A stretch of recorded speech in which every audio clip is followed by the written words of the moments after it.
This is Starlink's new flat high performance dish. It just came in the mail today, which was a little surprising because it wasn't due for another month or so. We're going to go over some of the stuff with Starlink. We're going to start with the basics. If you already know about it, then feel free to skip ahead and I'll put timestamps in the description. Starlink is a satellite-based internet service that works almost anywhere in the US and huge areas of the world. Because it's satellite-based, it frees you from relying on ground-based connections like cell phone towers, and you can connect to the internet almost anywhere with a clear view of the sky. Thanks to the low Earth orbit of those satellites, you're also able to get a high speed and low latency connection. At the moment, there aren't any bandwidth limits, but I have seen reports that they are going to start throttling people who use over a certain amount of data. The connection is very strong and is great for video calls when there is that clear view of the sky. With the RV version, like the one I've got here, you can get throttled to give priority to home users if you're in an area where a lot of people have it, but I've always seen connections between about 70 and 100 megabits per second down, and usually around 5 to 10 megabits per second up. If you have some trees around you, that's when you start to notice some interruptions in the connection. It's still okay for browsing, uploading, downloading, but video calls might drop out occasionally. If the sky is completely blocked or you've got a lot of trees around you, you're not going to have much luck. Starlink was originally created for people who do not have access to a traditional internet connection, people who live out way in the country. It gives them access to the internet at a fixed address. In terms of the overlanding and RV side of things, it's not really for people who just want to check their text messages or occasionally browse the internet. It's for people who need a solid connection, allowing them to work on the road. The RV service, which allows you to connect anywhere you want, costs $135 a month, so it's not a cheap service. The good thing is that you can pause that month to month, so what I've been doing is enabling this while I've been traveling and then shutting it off while I'm at home. This is my old setup, and I'll hold it over here so you can get an idea of the scale. It's about 12 by, I think, about 23 inches, and it does come apart, so the stand comes off the bottom and it fits just inside a 12-gallon Husky case from Home Depot. It comes with this dish, you got the removable base, this wire is attached, and then you get the separate router and power supply built all into one. It is a reasonable size, but without modification to the dish itself, you do need to set this up every single time that you want to use it. The good thing is that you can set it up away from your vehicle thanks to this 75-foot long cable. So if you're camped out underneath some trees, you can put that way out where it's got a clear view of the sky. When you plug it in, it turns to face the satellite, and I've seen people modify this. I've seen videos on YouTube of people who modify this to flat mount, so it can be mounted to the top of the vehicle so that it can be used in motion. So if this works, why have we got this? At 20 by 23 inches, the flat high performance dish is almost exactly twice the size of the old dish. It's also slightly heavier and is designed to be permanently mounted. Apparently it's also supposed to come with the mount that lifts the back up like this, so it's an angle allowing snow and rain to run off, but mine didn't. So I'm going to be attaching this to my roof rack using some little brackets and the 1/4-20 holes that are on the back of the dish. It also comes with the same router that we had before, but now this doesn't have enough power to power the dish, so it comes with a separate power supply. They both come with their own mounts, but unfortunately it's more things to plug in, and it is extra power used in your vehicle or RV or whatever it is to run this. The reason you might want to switch to this is for its wider view of the sky. Rather than having to turn and face the satellites like the old one, this one's designed to stay the way it is, so it's completely flat mounted and will still have that solid internet connection. It also saves you cutting this one up and modifying it. We'll be using this so my wife can use it for work while we travel. She can work while I drive, so it's nice not to have to sit at camp all day like I had to do with this one. Now, I need to go get it mounted to the roof of my truck, and we'll come back and we'll talk about performance and power consumption. The Starlink dish comes with 1/4-20 holes in the bottom, which is perfect for mounting with camera plates. So these little quick disconnects, they're actually designed for cameras. They're rated at 110 pounds each. They're made of aluminum, so they're plenty strong enough to support the Starlink while doing about 70 miles an hour on the road.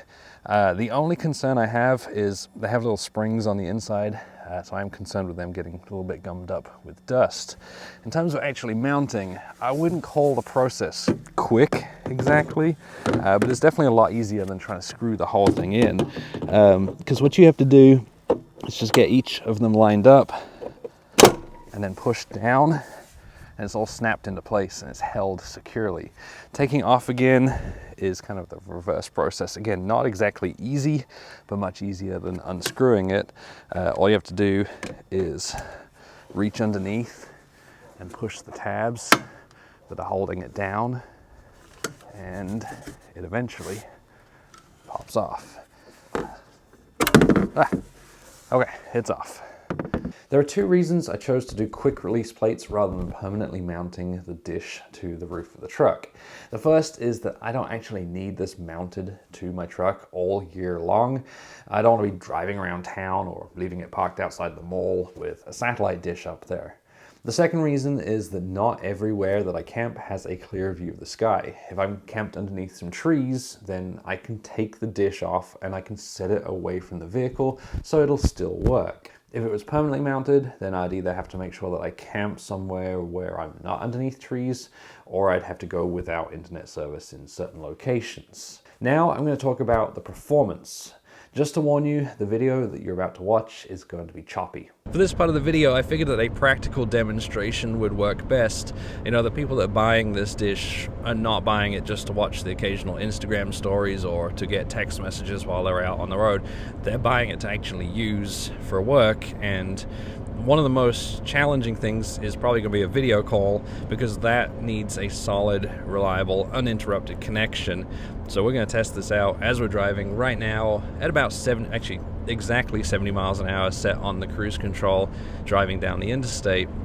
And what you're seeing is a recorded live video call. You're seeing the other end of it, although I am recording it on the laptop as well, just in case it goes poorly.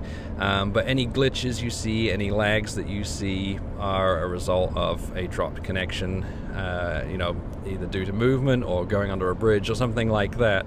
And I have noticed, looking at the stats here on the call itself, it is dropping some frames, so the video is probably not the smoothest coming through, but when I was testing this out the other day, I did notice the audio worked well every time. Now that we've switched over to back roads, we are offering a completely different challenge to the Starlink setup. First of all, this road is a lot more bumpy than the interstate. It's also windier than the interstate. You know, we're turning corners.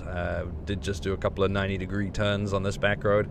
And what I consider to be the biggest challenge of all is we have a lot of trees that are overhanging this road in places, which I'd imagine would interrupt the stream, or should, in theory, interrupt the stream. Of course, that still mainly affects video calls. I did just have, I was just on Pizza Hut's website ordering pizza for dinner, worked just fine. And I have been running speed tests as well this whole time, both on the interstate and on the back roads. And what I've noticed is actually they're very similar between the two. I'm getting usually between 50 and 100 megabits down, and between 5 and 15 megabits up. I actually saw my worst performance on the interstate, where we got 15 megabits down, and the best on the back roads here, I got 124 megabits down. And those speeds are very similar to the speeds we get while stationary as well, so honestly, moving around doesn't seem to make a difference. What I'm interested in is how the quality of this video call turns out, because that's what's going to be affected by the trees going over us. So right now we'll head home, and actually we'll go ahead, pick up our pizza, then we'll head home, check out the video, see how it came out, and talk about some of the other differences between the two, such as power consumption. Looking back over the footage, it's clear that video calls just aren't going to work while you're driving. You can still join a Zoom call or a Google Meet if there's that clear view of the sky, but you probably just want to rely on the audio and shut your camera off. And just to be clear, the voice part of the recording was flawless the entire time I was on the interstate, But there was one section as I was setting up the stream on the back roads where there was about 5 seconds of the video and audio that was lost as we passed under some really dense tree cover. It wasn't enough to kick me off the call, but it would obviously be noticeable if you're talking in a meeting at the time. My video streams totaled over 11 minutes, and that was the only issue that we had. And all things considered, we plan on using it for Elizabeth's meetings while we're driving, unless we are in a very overgrown area where it is likely to cut out regularly. For everything else, the Starlink setup is great. I didn't notice any interruptions while I was browsing or watching my favorite YouTuber, who you should probably subscribe to by clicking the button down there, and when I was ordering my pizza. While stationary, I didn't have any problems at all. I wasn't recording it, but I did park under some light tree cover and was easily able to hold a call without any interruptions to either the video or the audio.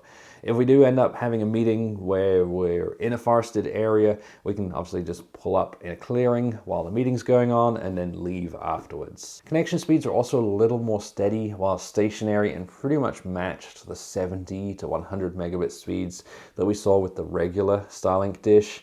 And that's not surprising since I use the RV service and it has a lower priority than the home service. So the style of dish that we have isn't the limiting factor. The fact that I've gone from a regular dish to a high performance dish hasn't increased that speed anymore because we're limited by how much local use the satellite overhead over Kentucky is getting rather than by the style of dish. One thing to be aware of is the power consumption. For some reason, they decided that they're not going to give you any kind of 12-volt adapter, even though this setup is designed for RV, vehicle, and boat use while on the move. So that doesn't make any sense, and you'll need to get an inverter. While starting up, it pulls about 15 amps or around 190 watts for about 30 seconds. And I'm not sure why it is that high. It could be that it's just a really high draw while it's trying to find satellites, or it could be the snow melt feature kicking on. It's around 30 to 35 degrees here every time that I've turned it on. So that could be it. There is an option to turn it off in the menu, but unfortunately mine won't save when I go into the menu, so it's set to automatic permanently. Under normal use, it pulls between 5 and 7 amps or close to 65 to 90 watts. It sits at the low end of that while you're browsing and the high end while you're streaming video. I haven't left the system on while I'm not actively using it, so I can't really comment on the standby power draw, but I have read that it's lower while it's just maintaining that connection to the satellite rather than actively being used. Obviously, this means you're going to need to have a decent sized battery to power the whole system while you're at camp.